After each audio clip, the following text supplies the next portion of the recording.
የእናንተን ብያኔ፣ የእናንተን ሀቲት፣ የእናንተን አረዳድ አዎ ዘመናዊነት ለኔ እንዲህ ነው ብላችሁ ጎናችሁ ላለ ሰው ንገሩት። እንዳያልቅ ሰዓት ፍጠኑ።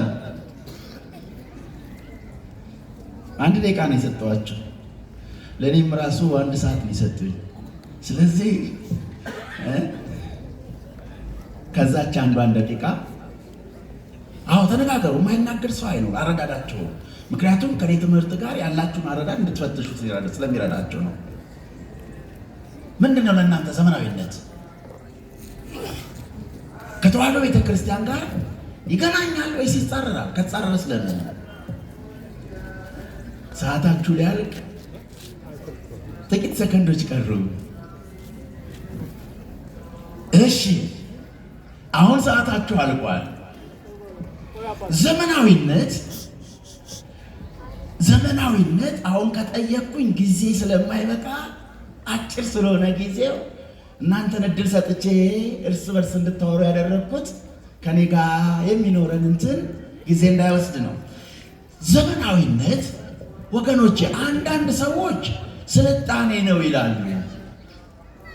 ዘመናዊነትን አንዳንድ ሰዎች ደግሞ የታጠበ ልብስ በንጽህና በዘመኑ አኗኗር የዘመኑን ቴክኖሎጂ እየተጠቀሙ መኖር ነው ይላሉ። አንዳንዶች ደግሞ ዘመናዊነትን በአማርኛ ቋንቋ መካከል ትንሽ እንግሊዘኛ ጣል እያደረጉ መሰቃየት ነው ይላሉ። ሌሎቹ ደግሞ ምናልባት እንግሊዘኛው እሺ አይልም፣ እንደ ቁምጣ እያጠረው የሚሰቃይ ብዙ ነው። ይሄንን የእንግሊዘኛ ባጀት እጥረቱን ለመሸፈን አፉ ላይ በሚንቋለሉ ኦኬና የስ እያዳመቀ ልንሰቃይ አይገባንም። እኛ የቋንቋ ቃል መልእክት ማስተላለፊያ ከዛ የበለጠ ጠቀሜታ ብረብም የለውም። የሚበጥም ያንስም ቋንቋም የለም። ስለዚህ አሁን ዘመናዊነት በእናንተ እሳቤ ምንድን ነው? ምናልባት ከተጋቀስኳቸው አንዳንዶቹ ደግሞ እንግሊዘኛው እንኳን ቢጠፋ ልክ እሳት እንደነካው ፌስታል አማርኛውን ጨምድድ ጨምልቅ እያደረጉ መናገር ዘመናዊነት የሚመስላቸው ረጃጅም ጥፍሮችን ቢችሉ አሳድገው ባይችሉ ተውፀው ምን አባቱ የፀጉር ችግር በወይግ ተንቆጥቁጣው የምን አባቱ አመድ መምሰል ምና ደበላልቀው ኮስሞቲክስ የሆነውን ነገር ተቀባብተው የምን ረጅም ቀሚስ አጠር ያለውን አድርገው ውጥርጥር ብለው መሄድ ይሄ ዘመናዊነት ነው የሚሉ አሉ። እናንተ ምን ብላችሁ ይሆን? አሁን ያልኩት በሙሉ ዘመናዊነት አይደለም። ዘመናዊነት ታዲያ ምንድነው ካላችሁኝ፣ እሳቤ ነው። ይሄ እሳቤ ዘመናዊነት ጊዜ ያለው ባለቤት ያለው ዓላማ ያለው እሳቤ ነው። እሳቤው ምናልባት በፈረንጅ ቋንቋ ልትሰሙ የምትፈልጉ ካላችሁ አይዲዮሎጂ ነው፣ ቲዮሪ ነው፣ ንድፈ ሐሳብ ነው። ይሄ ንድፈ ሐሳብ ዘመን አለው፣ ጊዜ አለው፣ ባለቤት አለው፣ ዓላማ አለው። ከዓላማው ልጀምርና ንድፈ ሐሳብ ነው ብያችኋለሁ። የተፈጠረ ነው ብያችኋለሁ። የተፈበረከ ነው ብያችኋለሁ። የተፈበረከው በ1789 የፈረንሳይ አብዮት መፈንዳት ጋር ተያይዞ በአውሮፓ የሚኖሩ ሳይንቲስቶች ወይንም የአውሮፓ ልሂቃን በዩኒቨርሲቲዎቻቸው የፈጠሩት ያቀናጁት እሳቤ ነው። ዘመናዊነት ምንድን ነው? እሳቤ ነው። ዘመናዊነት ከዘመን ጋር ግንኙነት የለውም። ዘመን ያለ የሚኖር የሚቀጥል ነው። ዘመናዊነት በአንድ ወቅት በ1789 የመጣ አስተሳሰብ ነው። የዘመን ባለቤት እግዚአብሔር ነው። የዘመናዊነት ፍልስፍና ባለቤቶች ደግሞ አውሮፓውያን፣ አሜሪካውያን ናቸው። ዓላማ አለው። ዓላማው የሰውን ልጅ አእምሮ፣ መንፈሳዊነቱን፣ ኢኮኖሚውንና ማህበራዊ መቆጣጠር የራሳቸውን የበላይነት ማረጋገጥ ነው። እንደዚህ ብሎ የመለሰ ነበር። እስኪ እንደዚህ ብዬ መልሻለሁ የሚል እጁን ያውጣ። ዘመናዊነትን እንዲህ ብዬ ተንትኜ መልሻለሁ የሚል እጁን ያውጣ። የለም፣ አይኖርም። እዩ፣ ዋናው ሐሳቡ ዘመናዊነት መንፈሳዊነታችሁን፣ ማህበራዊነታችሁን፣ ሃይማኖታችሁንና ባህላችሁን በመቆጣጠር የአውሮፓውያን የአሜሪካውያን የበላይነትን ማስፈን ነው። ምናልባት በልብ ወለድ በስሜት የምናገር የሚመስላችሁ ካላችሁ በጭራሽ ይሄ የዋዛ ፈዛዛ መድረክ አይደለም። በመሰለኝ የሚደሰኮርበት መድረክም አይደለም። በመሰለኝ የሚወራበትን መድረክ አይደለም። ዘመናዊነት ዓለምን ለመቆጣጠር የታሰበ እሳቤ ስለነበር ለመቆጣጠሪያ የረዱ 3 ነገሮች ናቸው። ዓለምን ለመቆጣጠር ይሄን ዘመናዊ የሚባለውን አስተሳሰብ ዓለምን እንዲቆጣጠር ያስተላለፉበት መንገዶች 3 ናቸው። የመጀመሪያው ቴክኖሎጂ ነው። የመጀመሪያው ምንድን ነው? ቴክኖሎጂ። ዘመናዊነት ቴክኖሎጂን ተጠቅሞ ወደ እናንተ ይመጣል እንጂ ቴክኖሎጂ የዘመናዊነት ውጤት አይደለም። ቴክኖሎጂ የጊዜ ውጤት ነው። ያድጋል፣ ይቀጥላል። ዘመናዊነት ሌላ ሐሳቤ ነው። ሁለተኛው ስነ ጽሁፍ ነው። ሁለተኛው ምንድን ነው? ስነ ጽሁፍ። ሶስተኛ ደግሞ ፍልስፍና ነው። ስለዚህ ቴክኖሎጂ ፍልስፍናንና ስነ ጽሁፍን በመጠቀም የእያንዳንዱን የዓለምን ትኩረት ቀስ ብሎ አውሮፓዊ መንፈስ ማላበስ ነው ወገኖቼ። ዋና ጉዳዩ የቀደመውን ደንብ፣ የቀደመውን ስርዓት፣ የቀደመውን ባህል፣ የቀደመውን ሃይማኖትና ትውፊት የመከተል ግዴታ ሳይኖርባችሁ ዓለምን በየራሳችሁ አረዳድ እየቃኛችሁ መገንዘብ ወደምትችሉበት ደረጃ ማሳደግ ነው። እደግመዋለሁ። የቀደመውን ባህል፣ የቀደመውን ሃይማኖት፣ የቀደመውን ትውፊት፣ የቀደመውን ባህል ሳትከተሉ ዓለምን በየግላችሁ እየቃኛችሁ በራሳችሁ አረዳድ የምትኖሩበት የምትገነዘቡበት አዲስ አስተሳሰብን አይምሯችሁ ላይ መፍጠር ነው። መንገዶቹ ደግሞ ቴክኖሎጂ፣ ስነ ጽሁፍና ምንድናቸው? ፍልስፍና። እየተግባባን ነው ወንዶች? እየተግባባን ነው ወገኖቼ? እዩ፣ የቀደመውን ደንብ፣ የቀደመውን ባህል፣ የቀደመውን ሃይማኖት፣ የቀደመውን ትውፊት የመከተል ግዴታ ሳይኖርባችሁ እና በራሳችሁ ዓለም፣ በራሳችሁ አስተሳሰብ፣ በራሳችሁ አረዳድ ዓለምን እንድትቃኙ ማስቻል ነው። የዚህ የዘመናዊነት ሊቅ የሚባለው በፈረንጆቹ ማክስ ዌበር የሚባለው ነው። ይሄ ሰው በጽሁፉ ምንድን ነው የሚለው? ማክስ ዌበር የዘመናዊነት ወይም ሞደርኒቲ ብለው ነው የሚጠራው። ዋና ዓላማው ይላል shift from religion to human rationality። የሰዎችን ልጆች በሙሉ ከሃይማኖት ከቀደመው ባህል ወደ ምን ራሽናል ወደሚባለው አስተሳሰብ ሽፍት ማድረግ ነው ይላል። ሽፍት ማድረግ ማለት ነው ምን ማድረግ ነው? አዎ ማዛወር። ከምን? ከሃይማኖት ከቀደመው ባህሉ ሃይማኖቱን ደግሞ ትቶ አዲስ ራሽናሊቲ። ይሄ ራሽናሊቲ የሚባለው ደግሞ አስተሳሰብ ነው።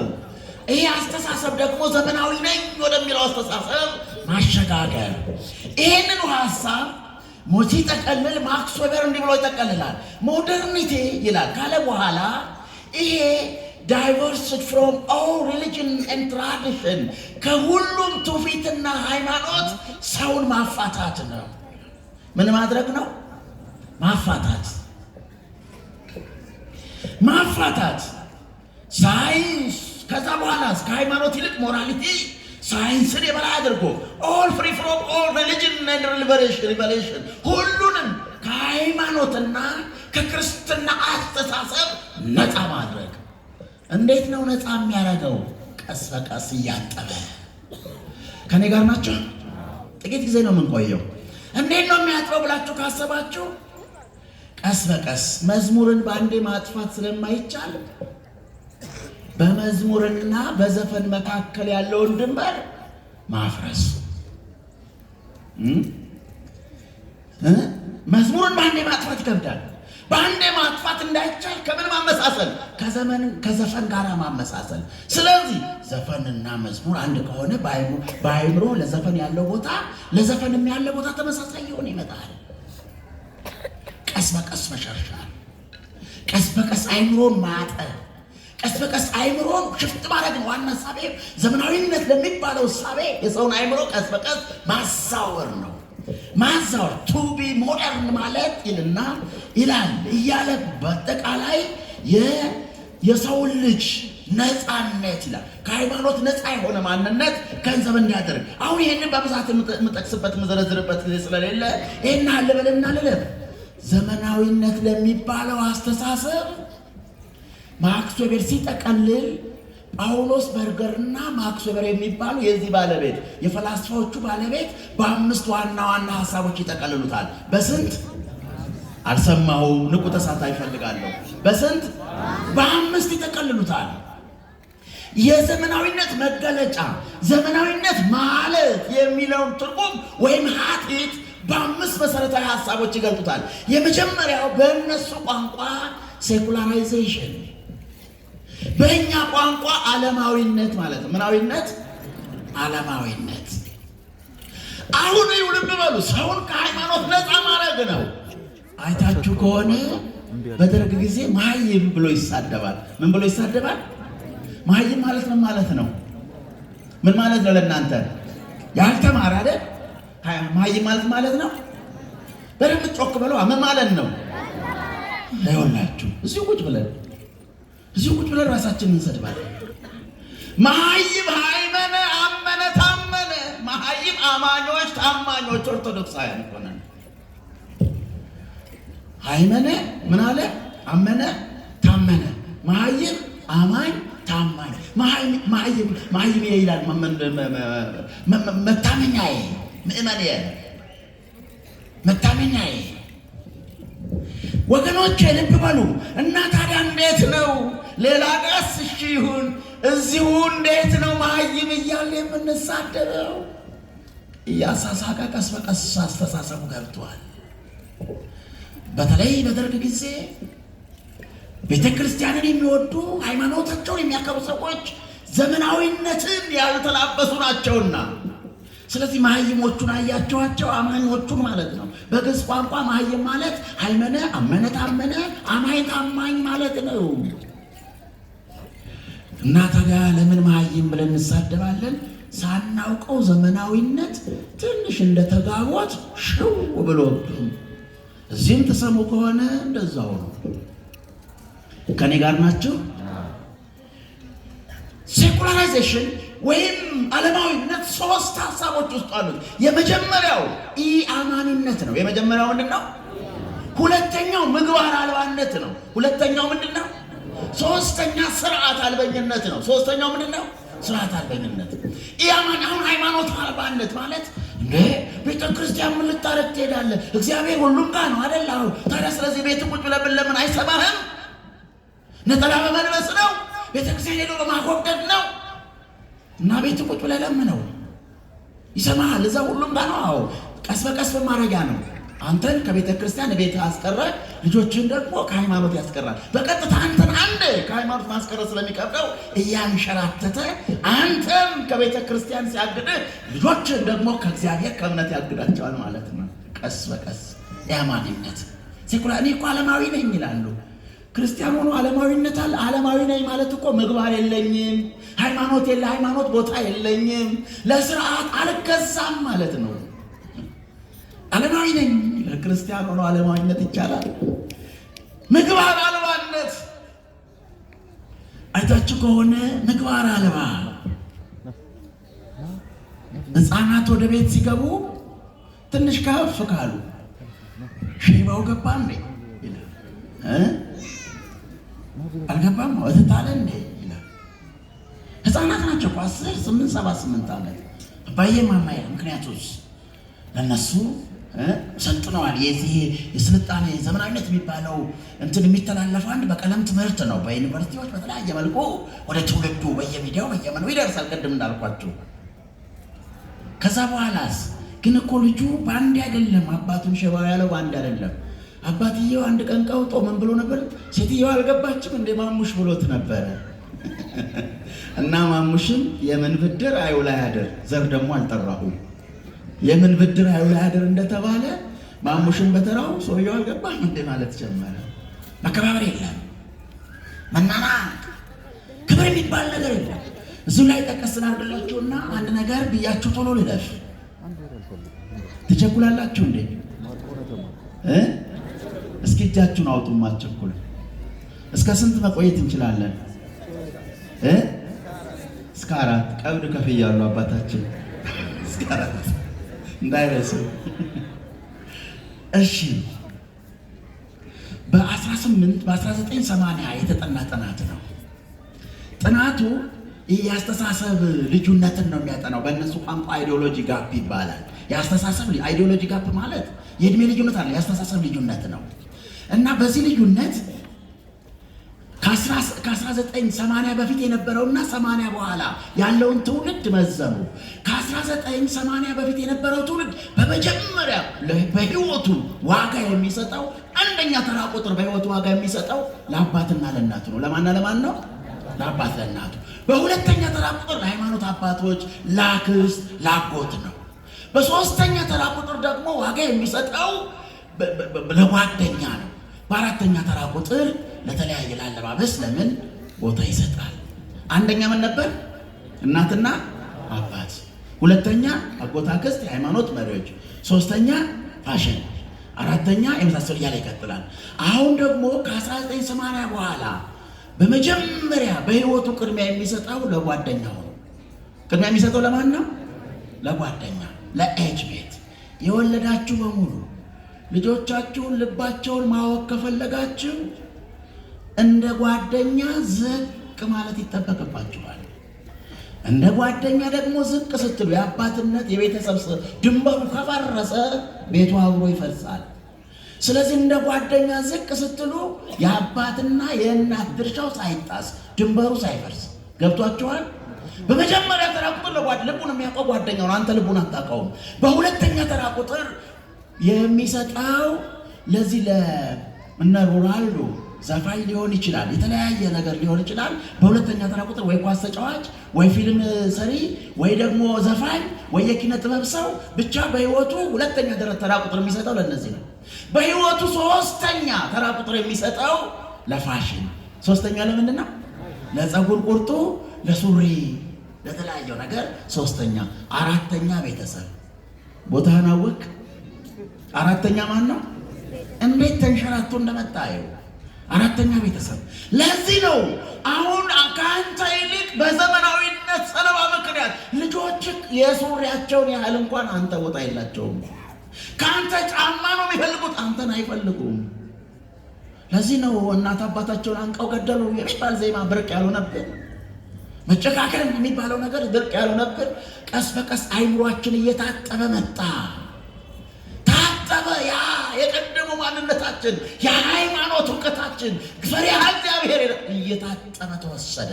ስለዚህ እንደዚህ ልዩነት ተፈጠረ። አንድ ጊዜ ሁለት ወጣቶች ከታች ወደ ላይ ይሄዳሉና አንድ ትልቅ ሽማግሌ ደግሞ ነጭ ፀጉራቸውን አበጥረው ከታች ወደ ላይ ይሄዳሉ። ከዛ ወጣቱ ይሄን ሼባ ሊጨርበው ይላል። በእነሱ ቋንቋ ምንድነው ብዬ ስል ልፎክራቸው ማለት ነው ብለውኛል። አረ ቢባንንብህስ ሲሉ ምንድነው በባንን ብዬ ስል ቢያውቅብህስ ማለት ነው ብለውኛል። አያውቅም እባክህ ይለውና አባባ አለው። አቤት። ወደ ቃጫ ፋብሪካ የሚወስደው መንገድ በየት በኩል ነው አለ። ገብቷችኋል? ቃጫ ፋብሪካ ነጩን ፀጉር ነው። አባባ ምን አሉ? እኔ ደርሼ አልፌው መጣሁ፣ አንተ ግን በዚህ አካሄድ አትደርስበትምና አትልፋ አሉት። አትልፋ። ሽማግሌን ማዋረድ፣ እናትን ማዋረድ፣ ታላቅን ማዋረድ በቃ ዘመናዊነት ነው። በኋላ የት ሲያደርጉት ጥብቅ ያለ ሱሪን የለበሰውና ለመሆኑ ልጅ አሁን ቃጫ ፋብሪካው ድረስ የምትሄደው በዚህ ሱሪ ነው አሉት። አያርፉም እንዴ? እኮ ቃሪያ ነው አላቸው። ውይ ልጄ ለካ መቀመጫ ላይ ቃሪያ አድርገህ ነው በቆም የምትቃጠለው። ዞር ሲሉ እሱ ደግሞ ተተልትሏል። እሱ ቃሪያ ለአንተ ስንቅ መሆኑ ነው። ስለዚህ ዓለማዊነት 5 ሐሳቦች። የመጀመሪያው ሐሳብ የአማኒነት፣ ምግባር አልባነት፣ ስርዓት አልባነት። በዚህ ውስጥ ይሁት እያንዳንዱ መተንተን ጊዜ ስለሌለ። ሁለተኛው ኢንዲቪጁዋሊዝም ግላዊነት ነው። ሁለተኛው ምናዊነት ነው? ግለኝነት ወይም ግላዊነት። ግላዊነት የመጀመሪያ መገለጫው ነገሮችን ከራስ ጥቅም አንጻር ብቻ ማየት። ዛሬ አብዬ ጠርቷል፣ ምን ይወድቅልኛል? እማዬ እንዲህ ብላለች፣ ምን ትሰጠኛለች? ከጥቅም ሁሏ ነገር በጥቅም የዋህነት አፈርድም ይበላ። ጓደኛሽን ልጅ እኮ ከኔ ምን ይወድቅልኛል? ከሷ ምን አገኛለሁ? ክርስትና አፈርድም ይበላ። የዋህነት አፈርድም ይበላ።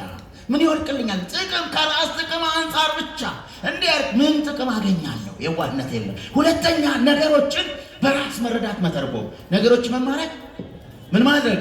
በራስ መረዳት መተርጎም። ምን ማለት ነው? መጽሐፍ ቅዱስ አንድምታ አያስፈልገንም። የራሳቸውን አንድምታ ግን ይፈጥራሉ። በራስ መረዳት የቀደመው አያስፈልግም። በራስ መረዳት እኔ አንብቤ መረዳት እችላለሁ። ያለፈውን የቀደመውን ሃይማኖት፣ ባህልና አናም ስርዓቱ ሁሉ ምን ማድረግ ነው? ጥሎ በአዲስ አስተሳሰብ መምጣት ዘመናዊነት ነው። ስለዚህ ለዚህ ነው መገናኛ አካባቢ በተለይ ቢጫ ከለበስ ቀስ በቀስ እኮ እኛንም ቢጫ አስጥለውናል። ቢጫ ለብሰን ካዩ ኢየሱስን ተቀበል ይላል። ሮጠው መጥተው ተቀበል ኢየሱስ ጌታ ነው ይለዋል። ተቀበል ይለዋል። ምክንያት ውስጥ እኔ በራሴ አረዳድ ምን እላለሁ? እረዳለሁ። አንተ ግን የቀደመውን ስለምትከተል ምንድነህ? ፋራ ነህ፣ ደነዝ ነህ፣ ደደብ። ስድብ እኮ ነው። ገብቷችኋል? ስድብ ነው፣ ስድብ ነው። እሳቤው ምንድን ነው ካላችሁ ነገሮችን በራስ መረዳት ብቻ መተርጎም ጥሩ እኮ ነው። አንድምታ አያስፈልግም አሉ። ጥሩ ግን እነሱ ጋር መጽሐፍ አንድምታ ማለት የመጽሐፍ ቅዱስና ሐሳብ ማብራራት ነው አይደለም? ነው አይደለም? ቸኮልኩባችሁ እንዴ? ነው አይደለም? ከሆነ እነሱ ቤት መጽሐፍ ቅዱስን ብቻ ነው አንብበው የሚለያዩት። ይተነትናሉ አይደለም? ያወራሉ አይደል? እንደውም አንድ ቀን አንዷ ማስቲካዬን ቀጭ ቀጭ እያደረኩ እየበላሁ ስሰብክ መጣች እና መንፈስ ቅዱስ ማስቲካውን ስጣት አለኝ አለ። አውጥቼ ሰጠኋት። ከዛ በ3 ወር ምን ተወልዳ መጣች። በ3 ወር እኮ ነው። ይሄ አንድምታ ተጽፏል። ይፈቅር አይቻላል፣ ግን ምን አይቻልም? የአባቶች የቀድሞውን ትምህርት መጥቀስ ምን አይደለም አይቻልም። እሱ የማን ነው? የፋራነት። ምክንያቱስ ዘመናዊነት ይሄን ድንበር በጥሶታል። እየተግባባን ነው። ስለበጠሰው የቀድሞውን ማንበብ የፋራ ነው። ግዕዝ የፋራ ነው። እንግሊዝ የፋራዳ ነው። እንግሊዘኛ ያራዳ ነው። የኛ የኢትዮጵያ ምናምን ቋንቋ የፋራ ነው። የውጭ ቋንቋ እሱ ያራዶች ነው፣ ያራዳ ነው። ስለዚህ አሁን በራስ መረዳት እና እኔ ግራ የገባኝ እኔ አልቀናም። ትውለድም ግድ የለም። እኔ እንኳን መንታ 4ም ትውለድ እዚያ ያርገሰጣት። ግን አሁን እኔ ያስጨነቀ ምንድን ነው ካላችሁ የልጁ አባት መስቲካ ወይስ ፓስተሩ? ይቅርታ አድርጉልኝ። ማን ነው የሚሆነው? ወገኖቼ አንድምታ እንዲህ ልብ ወለድ ፈጠራ ከመቀባጠር የሚያደርግ መጠበቂያ ነው። ወገኖቼ ሌላው ለማህበረሰብ ጉዳይ ቁም አለመስጠት። ስለ ማህበረሰብ ጉዳይ አያገባኝም ማለት አንድ ሪፖርት ላነብላችሁና በቀጥታ ወደ ነጥብ 3 ልለፍ። ይሄ ሪፖርት የቀረበው ብሪቲሽ ፓርላመንት ነው። ያቀረበው ሰው ሎርድ ማካሊስ ይባላል። የቀረበበት ቀን 2 ፌብሩዋሪ 1835 1835 ነው። ሐሳቡ ምን ብሎ አቀረበው? እንዲህ ይላል። I have traveled across the length and breadth of Africa and I have not seen one person who is a beggar እያለ ይቀጥልና በጣም የሚያስደንቅ ባህላቸው፣ ሃይማኖታቸው የሚያስደንቅ ህዝቦች አየሁ አለ። የሞራል እንትናቸው ከፍ ያለ ምንድነው የሚለው? who is a thief such wealth I have seen in this country ሌባ የሌለበት ለማኝ የሌለበት such high moral values people of such caliber በጣም በሞራል ከፍ ያሉ ህዝብ አየሁ አለ። ካየ በኋላ በቀጥታ ፓርላማ ላይ ነው የሚያቀርበው፣ ብሪቲሽ ፓርላማ ላይ። ከዛ በኋላ ምን ይላል መሰላችሁ? that I do not think we would ever conquer this country unless we break their very backbone of this nation, which is her spiritual, cultural heritage. So therefore I propose that we replace her old an ancient education system, her culture. For if the African think that all that is foreign and English is good and greater than their own, they will lose their self-esteem, their native culture, and they will become what we want them, a truly domination nation.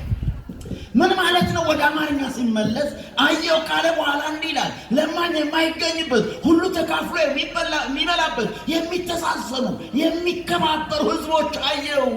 መንፈሳዊነታቸው ከፍ ያለ ነው ካለ በኋላ ምን አለ መሰላችሁ? ይሄንን ሀገር አለ በቀላሉ ማንበርከክ አንችልም አለ። ምን ማድረግ አንችልም? ስለዚህ ምን እናድርግ? የጀርባ አጥንቷን ወይም አከርካሪዋን መስበር አስፈላጊ ነው አለ። ስለዚህ እነዚህ የጀርባ አጥንት ወይም አከርካሪ ተብለው የተቀመጡ ሶስት ነገር ናቸው። የመጀመሪያው ጥንታዊ ስርዓተ ትምህርቷን በእኛ መቀየር አለ። ለዚህ ነው የፋራ ተብሎ የኛ፣ ከዛ በኋላ የፈረንጅ ባንዴ መጣ፣ ከዛ በኋላ ማዕት ዩኒቨርሲቲ ከፈትን፣ ከዛ በኋላ ማዕት ጦርነት አወጀን። ማዕት ዩኒቨርሲቲ ግን አንድ መርፌም አልሰራንም። ማዕት ዩኒቨርሲቲ ግን የኛ እንጨት ጃፓንና አውስትራሊያ ታሽጎ መጥቶ እንገዛዋለን። እንጨታችንን ሳይቀር የኛ ነውና ዞሮ ሲመጣ እንገዛዋለን። ብዙ ዩኒቨርሲቲ ግን ምንም ምክንያቱስ ዓላማው ማዕከሉ ዩሮሴንትሪክ ነው፣ አውሮፓዊ ማዕከል። ሐሳባቸውን እንዴት ነው ወደኛ የሚገለብጡት ካላችሁ በመጀመሪያ ፍሪ ስኮላርሺፕ ነው። ምን ማለት ነው? ነፃ የትምህርት ዕድል አገኘ። ፈረንጅ ሽንቱን በነፃ አይሰጥም፣ ማርያምን አይሰጥም። እና ምን ማለት ነው ስኮላርሺፕ? የእሱን ሐሳብ እንደ ጆንያ ጠቅጥቆብህ ወደ ሀገር ይመልሳል። ከዛ በኋላስ ድንጋይህን እያነሳ ስንት በመከራ የተሰራውን ፎቅ በድንጋይ ማፍረስ ትጀምራለህ። የተሰራውን የማህበረሰብ አንድነት ቁጭ ብለህ በአፍህ ትንዳለህ ማለት ነው። እንዴት? አሁን ባህሏ፣ መንፈሳዊነቷ እነዚህ መሰበር አለባቸው ይልና መጨረሻ ላይ ምርጡ እንግሊዘኛ ነው ብለው ማሰብ ሲጀምሩ፣ የራሳቸውን መጥላት ሲጀምሩ፣ ያኔ እንደፈለግናቸው ይሆኑልናል። የራሳቸው በራስ መተማመናቸው ዱቄት ይሆናል። እንደምንፈልግ ገብተን ልናወካቸው እንችላለን። ወገኖቼ ትምህርት አጭር ጊዜ ስለምጠቀም አጠራጠር እያደረኩት ነው። ሶስተኛው በአምስት ሐሳቦች ናቸው ያሉት። የመጀመሪያው ምንድነው? ዓለማዊነት ወይም ምን ሴኩላራይዜሽን። ሁለተኛው ምንድነው? ኢንዲቪጁዋሊቲ ወይንም ኢንዲቪጁዋሊዝም ወይም ምን ግለኝነት። ግለኝነት ቤታችሁ አልገባም ፈትሹት። እንደዚህ እያልኩ ለመተንተን ጊዜ ስለሌለኝ ነው። እንደው ለመሆኑ ቤታችሁ ስትገቡ ፌስቡክህን፣ ዩቲዩብህን፣ ቻቱን፣ ምኑን ቴሌግራም ምን ነው የምትከፍቱት? ኦርቶዶክሳውያን ወይስ ጸሎት ታረጋላችሁ ቤተሰብ?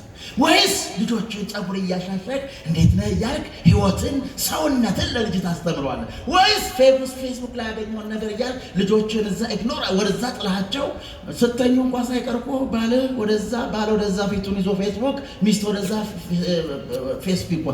የተጋባ ነው ከፌስቡክ እና ከቴሌግራም ጋር ነው። እንደ እውነቱ እሱ ነው። ብዙ ለማውራት ጊዜ ስለሌለኝ ይሄ ዘመናዊነት ቤተሰብን ቀስ በቀስ መከርከር መናድ በሳህን ነው እኮ በየግል መብላት። ለምን? ላለመጠበቅ እኮ ነው። ቅርጥፍ አድርጋ ትበላና ከዛ ወደ ፌስቡክ ሌላ ነገር የለም፣ ወይ ወደ ሚዲያ ሌላ እኮ ስራ የለም። ልጆችን እኮ የሚናገሩትን ያህል የሚሰማቸው እንኳን የለም፣ አንሰማም። ምክንያቱስ በቤታችን ቀኝ ግዛት ምንም ዘመናዊነት ምንም ይጠቀማል ብዬ ነበር። ቴክኖሎጂን ይጠቀምና አስተሳሰብህን፣ አናኗርህን፣ ባህልህን፣ ማንነትህን ገብቶ ይንደዋል። ቴክኖሎጂ መጥፎ አይደለም፣ ግን መጥፎ ሐሳብ ቴክኖሎጂን ተጠቅሞ ኪስህና ቤትህ ድረስ ይገባል። ቴክኖሎጂ መጥፎ አይደለም፣ ይሁን እየተጠቀምኩበት ነው ምናምን። ግን እዚህ ላይ አልጭንም። ማንንም ስወጣ መፈተሽ ይችላል። ለምትጠቀምበት ዓላማ ተጠቀም። ከዛ ውጪ ለልክስክስ ለሚጎዳኝ መርዛማ ነገር እዚህ ላይ አልጭንም። አሁን ቴክኖሎጂ አይደለም መጥፎ፣ ቴክኖሎጂ ሁሉንም ለመሸከም ምቹ አድርጉ ስለሆነ የማይጠቅሚነድን ሐሳብ ላዩ ላይ እንጭናለን። እስኪ ራሳችሁን መርምሩ። አጠር አድርጌ ነው የሚል። ሶስተኛው ገደብ የለሽ ነፃነት ወይ ሊበሬሽን። ሶስተኛው ምንድነው? ገደብ የለሽ ነፃነት ወይም ምን ሊበሬሽን። የመጀመሪያው እዚህ ላይ የዘር ነፃነት፣ የምን ነፃነት? ሁለተኛ የጾታ ነፃነት፣ የኢኮኖሚ ነፃነት፣ የፖለቲካ አራት ነፃነቶች። የመጀመሪያ የዘር ነፃነት ነው። የዘር ነፃነት you have your own language, you have your own culture, you have own identity ምናምን የራስ ነገር አለ፣ ቋንቋ አለ፣ የራስ ባህል አለ፣ የራስ ማንነት አለ። ስለዚህ ሰርቫይቫል ኦፍ ዘ ፊተስት ምን ማለት ነው? ጠንክረ ካልወጣ የጠነከሩት እየበሉ ቋንቋን ማንነትን ያጠፉታል። ስለዚህ ቋንቋና ማንነትን እንዳይጠፋ ብቅ ብቅ የሚሉትን ቀድመህ ዘ ሰርቫይቫል ኦፍ ዘ ፊተስት። ዓለም የጠንካሮች ናት። አሜሪካ ዩክሬን ላይ ምን ታረጋለች? ሩሲያ ከፍ እያለች ስለመጣች የአሜሪካን የበላይነት ልትቀማ ስለምትችል በዩክሬን እጇን አስገብታ ከፍታዋን ለመቀነስ እየታገለች እዛ ታይዋን ጋር ሄዳ ምን ታረጋለች? ያቺ ቻይና ከፍ እያለች ስለሆነ በዛ ገብቶ ከፍታዋን መቀነስ። ለምን? በዓለም ላይ መኖር የምትችለው ዘ ሰርቫይቫል ኦፍ ዘ ፊተስት ጠንካራው ብቻ ነው መኖር የሚችለው የሚል መመሪያቸው ነው። አሜሪካና አውሮፓውያን አገራቸውን የሰሩበት ዛሬ የሚመሩበት። እኛ እርስ በርስ ስንጋጠም ታውቃላችሁ አይደል? አምና እርስ በርስ ተጋጥመን ስንጣለስ እነሱ መግለጫ ያወጣሉ። ከስር ደግሞ በዱቤ በዶላር 18 ሚሊዮን መሳሪያ ሸጠውልናል። ማን ይከፍለው? እኔ እናንተ ወደን ለዛውም ሳታውቀው ነው የምትከፍለው። ሳይነገር ለዛው ወደንም ከፍለው እንኳን አይደለም ለምን ብለህ መጠይቃት በታክሱ በግብሩ በምን ብቻ ትከፍላታለህ። ለመንገድ ለምን የሚሆን ትከፍላታለህ። የፈረንጅ በልቶ አያድርም ተኝቶ 18 ሚሊዮን መሳሪያ በዶላር ተሸጧል። ለምን? እርስ በርስ ለምንጠፋፋበት ብዙ አላወራም እዚህ ላይ። ስለዚህ አሁን የዘር ነፃነት ምንድነው ዋና ዓላማው? የራስ ዘር አለህ እና የራስ ቋንቋ አለ እና የራስ ባህል አለ። ስለዚህ እሱም ራስህን ሰልፍ ዲተርሚን ራስህን በራስህ የማስተዳደር መብት ወስን። ለምን? ዘሰርቫይቫል ኦፍ ዘ ፊተስት የበረቱት አንተን እየበሉ ያልፋሉ። ስለዚህ መኖር ካለብህ ራስህ ነው። ከሌላ ጋር መንታር አብሮነት አይሰራም።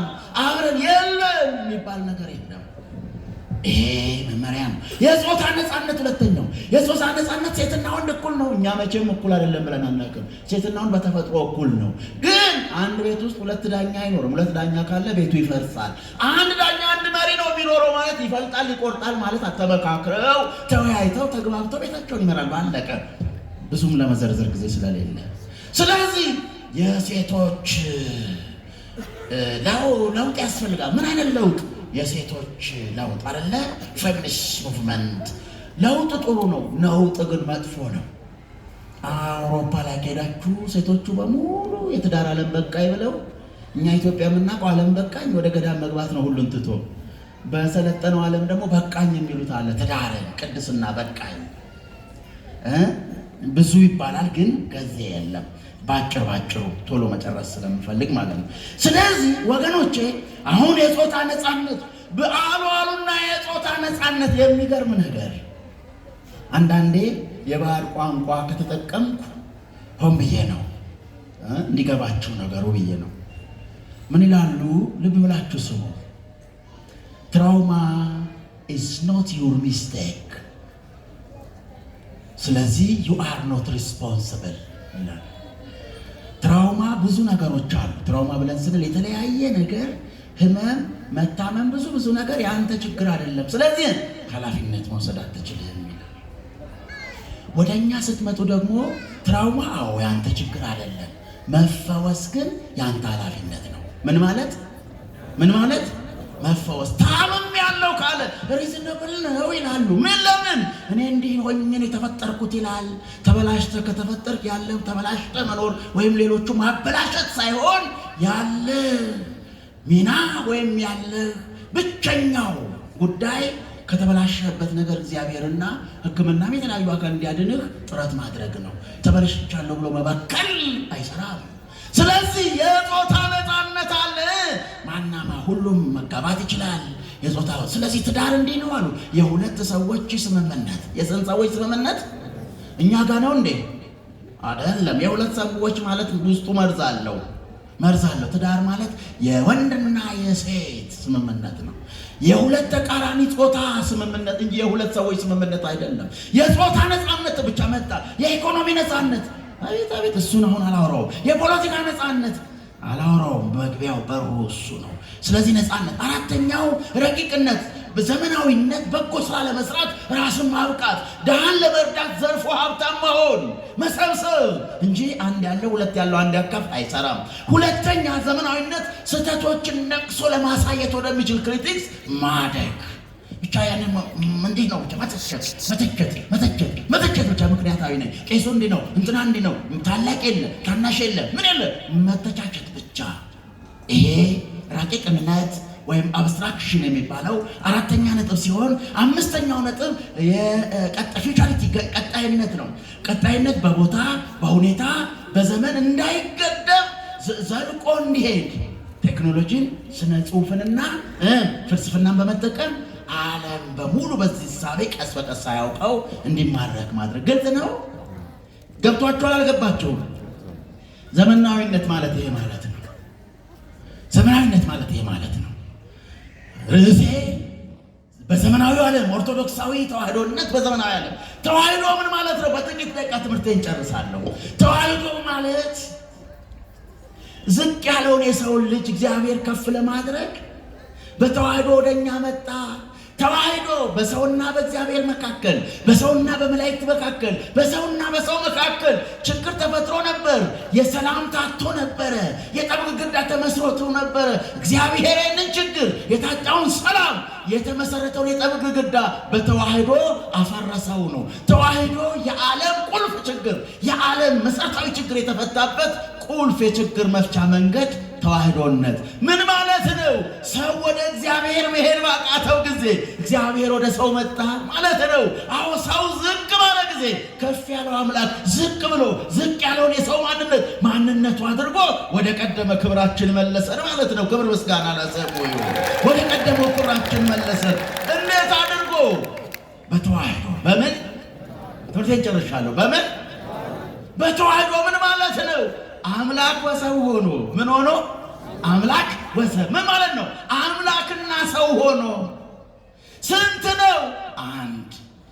አንዱ ጠፍቶ አይደለም እያለ በታቅቦ ስንት ሆነ? አንድ። ማናማ? መለኮታዊ ባህሪ ኃያል ነው፣ ረቂቅ ነው፣ የማይወሰን ነው፣ ዘላለማዊ ነው፣ የማይገደብ፣ የማይራብ፣ የማይጠማ፣ የማይደበደብ፣ መከራ የማይቀበል ልዑል ከፍ ያለ ነው። ሰውነትስ የሚራብ፣ የሚጠማ፣ የሚቆሳቆል ውሱን ደካማ ነው። ኃይለኛው ደካማውን የእርሱ ባደረገው ጊዜ ደካማው በኃይለኛው በመለኮታዊ ኃይልን ሲያገኝ ኃይል የተመላው መለኮት በደካማው ሥጋ ጉስቁልናን አገኘ። ሥጋ በመለኮት ከፍ ያለ አምላካዊ ባህሪ ዙፋንን ሲያገኝ አምላክ ደግሞ በሥጋ ማንነት ዝቅ ብሎ ተጎሳቆለ።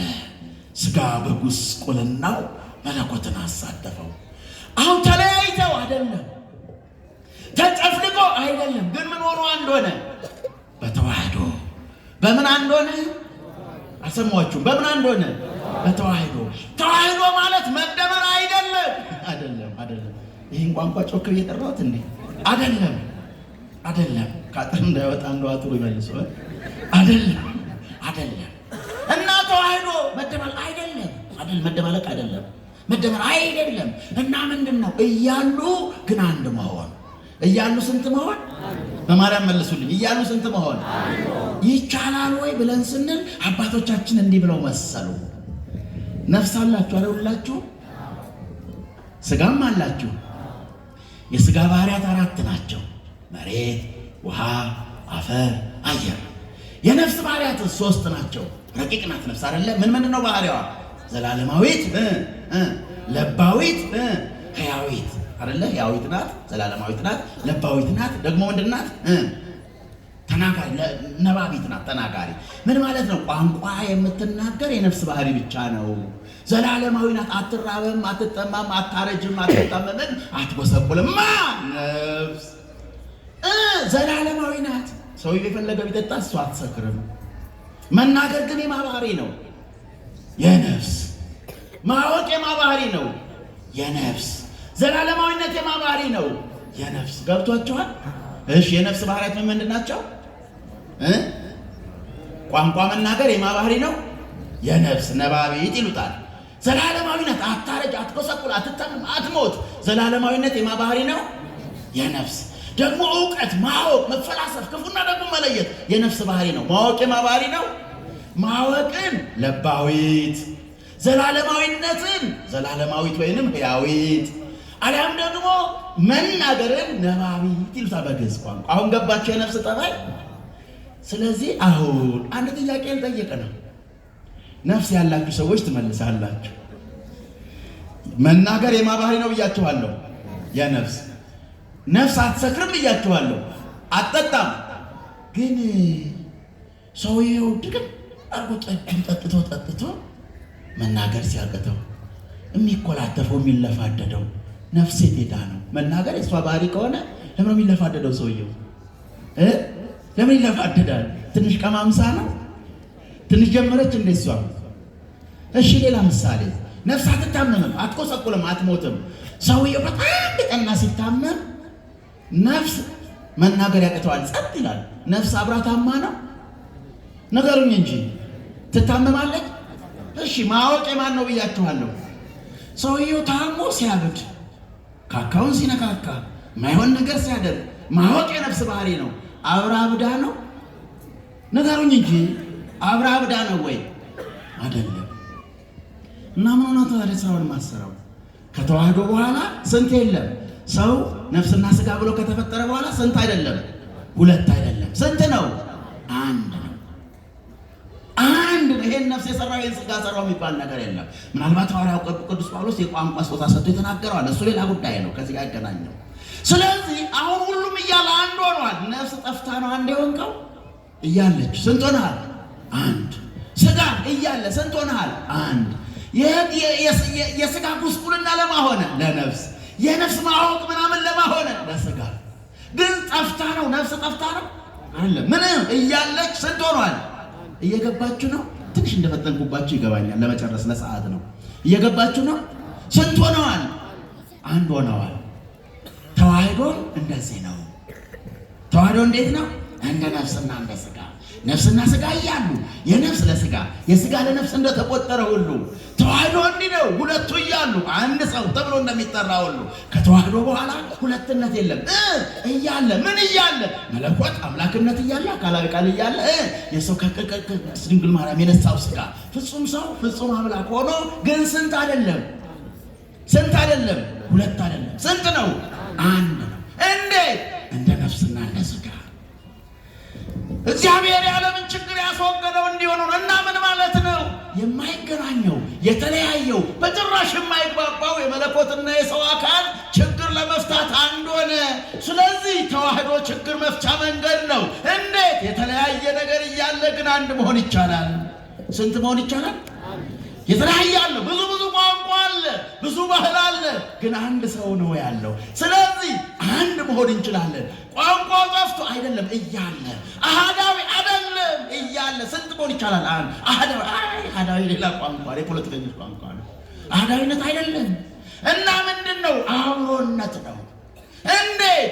ኃይለኛው መለኮት የደካማውን ስጋ ባህሪ እርሱ ሲያደርግ የደካማው ባህሪ ጉስቁልና ለኃይለኛው መለኮት የኃይለኛው መለኮት ክብር ለደካማው ስጋ እንደተቆጠረ የአንዱ ለአንዱ ሆኖ የእኔ ያንተ በሌለበት የዛ ቋንቋ ቢነገር እንደ ናፍቆት እንደ ብርቅ እያየ ነው። ግን ስንት መሆን እንችላለን? አንድ መሆን እንችላለን። ማን ነው? የተዋህዶ ሚስጥር ይሄ ነው። ኢትዮጵያ የተሰራችበት ሚስጥር ይሄ ነው። አባቶቻችን ሲያስቡ የጨፍለቅ ኢራቅ አይደለም። ይህን ያለ ነው። እግዚአብሔር አንበልጥምና የዓለምን ችግር ያስወገደው የማይግባባው አንድ የማይሆነው መለኮትና ስጋ አንድ ሆኖ የኔ አንተ በሌለበት በተዋህዶ አንድ ሆኖ የዓለምን ችግር እንዳስወገደ ሁሉ እኛ ምን እናንተ የአንተ የኔ በሌለበት አንድ ሆነ የሁላችንም ነገር እያለ ሳይጠፋ ቋንቋህም፣ ባህልህም፣ ማንነትህም ሳይጠፋ ስንት መሆን እንችላለን? ከየት አመጣ ነው? ከኢየሱስ ክርስቶስ። ከማንም አላመጣ ነው። የተዋህዶ እምነቷ ይሄ ነው። ክብር ምስጋና ለቤተ ክርስቲያናችን። ይሄ ነው እምነቷ። አህዳዊነት የለም፣ ይጨፍለቅ የለም፣ ይራቅ የለም። ደካማው በኃይለኛው ይጠቅም፣ ኃይለኛው ደግሞ ለደካማ ያለውን ተገን ይሁን፣ ትምክቱ ይሁነው። ተዋህዶነት። ስለዚህ በተዋህዶነት ላይ ሰርቫይቫሉ ሰፊ ተስት የለም። ስለዚህ ጥያቄ ወደ እናንተ ሊመጣ ነው። ጨረሱ ትምህርት ቤት። ተዋህዶነትና ዘመናዊነት ይገናኛል ወይስ አይገናኛል? አይገናኝም የምትሉ እስኪ እጃችሁን አውጡ። በምንም ታምር አይገናኝም፣ በምንም ታምር አይግባባም። ስለዚህ ያለነው እዚህ ውስጥ ነው ወገኖቼ፣ ያለነው እንደዛ ብሎ የሚያስብ ማህበረሰብ ውስጥ እንዲህ ብለን እያሰብን ጦርነቱ የበዛብን እኛ የምናስበው እንዲህ ነው፣ ሌላው የሚያስበው እንደዛ ነው። ሀሳብ ተለያይቷል። ስለዚህ መፍትሄው ምን ይሆን? መፍትሄው ምን ይሆን? የመጀመሪያው መፍትሄ እናንተ ኦርቶዶክሳውያን ሆኑ። ሁሉም አይመራችሁ። ከበላው ጋር መብላት፣ ከንፈሰው ጋር መንፈስ አይ ኦርቶዶክሳዊ ሆኑ። የጸሎት ህይወት ይኑራችሁ፣ የሥጋው ደሙ ህይወት ይኑራችሁ፣ ፈሪሃ እግዚአብሔር ይኑራችሁ፣ የንስሐ ህይወት ይኑራችሁ። አስራታችሁን በጊዜ አውጡ፣ ለእግዚአብሔር ተገዙ፣ በየዋህነት አምልኩ። እውነተኛ ኦርቶዶክሳውያን ሆኑ። የዛን ጊዜ ከእናንተ ጋር ያለው ከሌሎች ይበልጣልና አሸናፊዎች ነን። ክብር ምስጋና ለስሙ። ከዛ ውጭ ግን ፈተናው ተጀመረ እንጂ ተጀመረ ገና።